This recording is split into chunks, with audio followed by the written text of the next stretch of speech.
Design and checks of horizontal bracing elements. Shear wall design.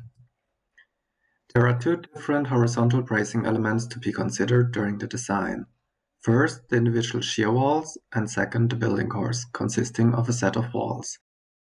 This video will focus on the shear wall design. For more information about the building core, please refer to the next video of this series. Each shear wall has their own design element, which considers the forces of the respective walls. The shear wall design is based on the integrated forces from the quad elements of the respective wall. A simplified compression and tension method translates the resulting bending moments into a couple of forces, which get combined with the longitudinal normal forces. The calculation is iterative and continues until an equilibrium is reached or the conditions cannot be met. It is possible to define the minimum and maximum edge zone lengths per wall, as well as the maximum reinforcement ratio for each edge zone type to control the iteration process. Using the SSD template for building design seismic analysis from within Revit, the shear wall design task is already present in our project tree. Otherwise, it can be found in the member design group of the Insert Task menu.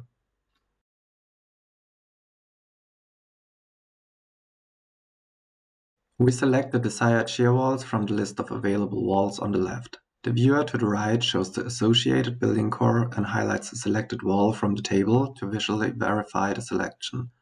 A good naming scheme for the walls helps navigating the list. In our case, let's perform the design for all walls except those associated with the topmost building core tier 1, because they are uninteresting to us. To do this, I type the building core's name in the text input field above and filter my table accordingly.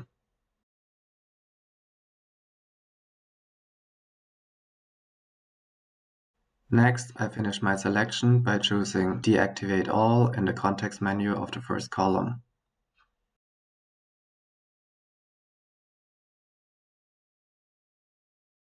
The load case table only shows load cases from the ULS fundamental and ULS seismic combination that store results for design elements. The default selection includes the relevant load cases for results such as normal forces, shear forces, and bending moments, and does not need to be adjusted. Other results, such as torsion or warping moments, are irrelevant for a wall-based approach and not supported by this task. We continue on the Design tab to look at the general design settings and define some geometrical boundary conditions for the individual walls. The viewer highlights a selected wall from the table below, additionally indicating the orientation according to the shown sketch.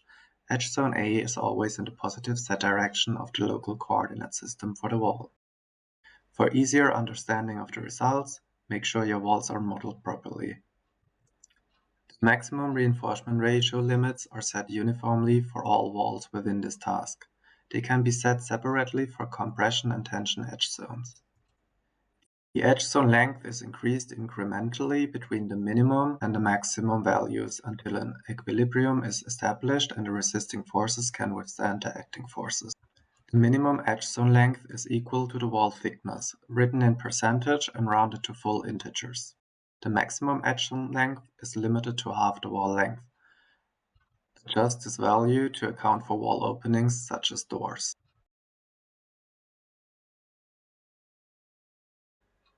On the final tab, we can adjust the level of detail for the created report. Descriptive texts explain what each level contains. By default, only the decisive load cases and respective forces or results are listed in each table, but this can be increased to include all result types. The report is created during calculation and can be accessed in the known ways, either through the ribbon bar on top or through the context menu. If shear walls are associated with a building core, the top-level structure of the report reflects that. All walls without a building core are grouped in the final chapter. Each chapter consists of the same subchapters, which can be modified by the settings in the Output tab.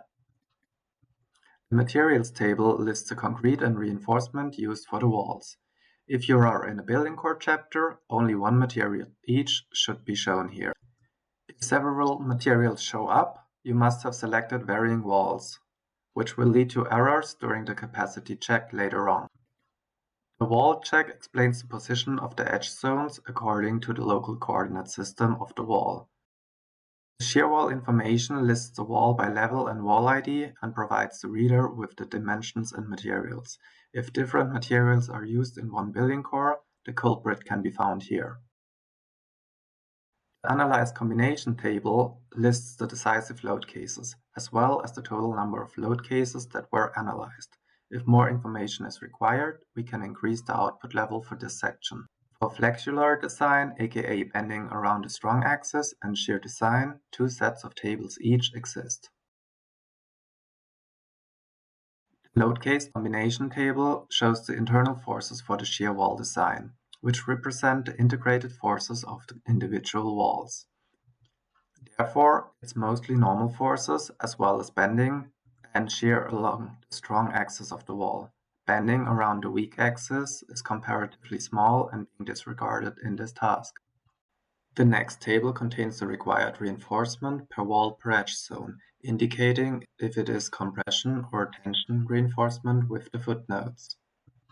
Another set of similar tables shows the results for the shear design.